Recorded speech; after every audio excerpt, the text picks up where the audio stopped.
As Maui looks to rebuild, more than $40 million has been raised through crowdfunding platforms like GoFundMe, all to help Hawaiians.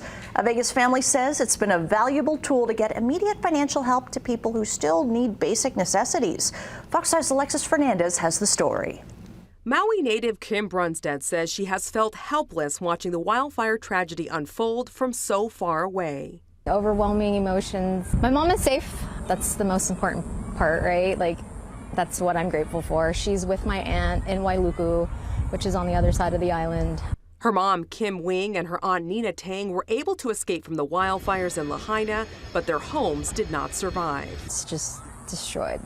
There's cinder blocks still standing, but everything is just, it's gone. And my aunt's house is gone. And I mean, it's crazy. It's crazy. Her mom is now figuring out what's next. Going to electric company, water company to make sure your power or your stuff is turned off so you don't get charged for that.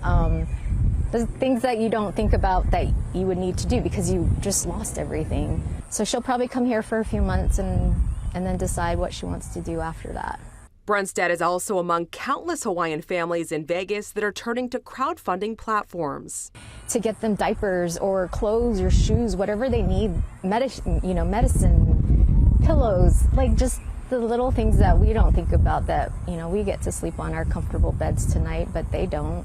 So far, she has raised $35,000 for her mother and aunt. The support has been so tremendous. Vegas, everybody calling it the ninth island. I've seen so much in such a little time how everybody, even in this Vegas community, has gotten together. And wants the world to know that the people of Maui are strong. Lahaina, you got this. You have this. You have the backup of so many people, and we will get through this. Alexis Fernandez, Fox 5 News, local Las Vegas.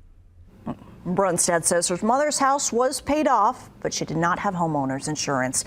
She was approved this weekend for a room for 30 days through the Red Cross, but she is still searching for permanent housing.